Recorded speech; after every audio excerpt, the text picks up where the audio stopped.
DNA जिसको हम deoxy ribo nucleic acid भी कहते हैं, ये एक तरह का जेनेटिक मटेरियल होता है।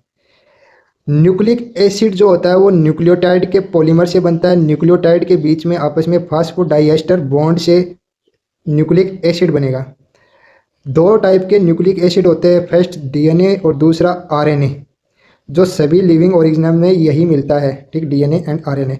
डीएनए एक तरह का जेनेटिक मटेरियल का काम करता है ज़्यादातर एनिमल्स में या ऑर्गेनिज्म में, और आरएनए भी जेनेटिक मटेरियल का काम करता है, लेकिन कुछ वायरस में करेगा, जैसे कि टोमेको मोजेक वायरस या फिर कोविड वायरस।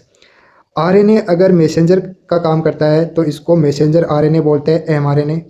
और आरएनए जब काम करता है एडेप्टर की तरह, ठीक है, तो ये कौन सा आरएनए होगा? टीआरएनए।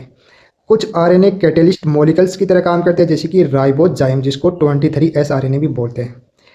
तो जो न्यूक्लियोटाइड होते हैं वो फास्फोडाइएस्टर बॉन्ड के द्वारा न्यूक्लिक एसिड बनाते हैं। तो न्यूक्लिक एसिड की जो मोनोमर यूनिट होती है वो न्यूक्लियोटाइड होती है। फिर दे रखा है कि डीएनए से आरएनए बनना, इसको हम ट्रांसक्रिप्शन बोलते हैं।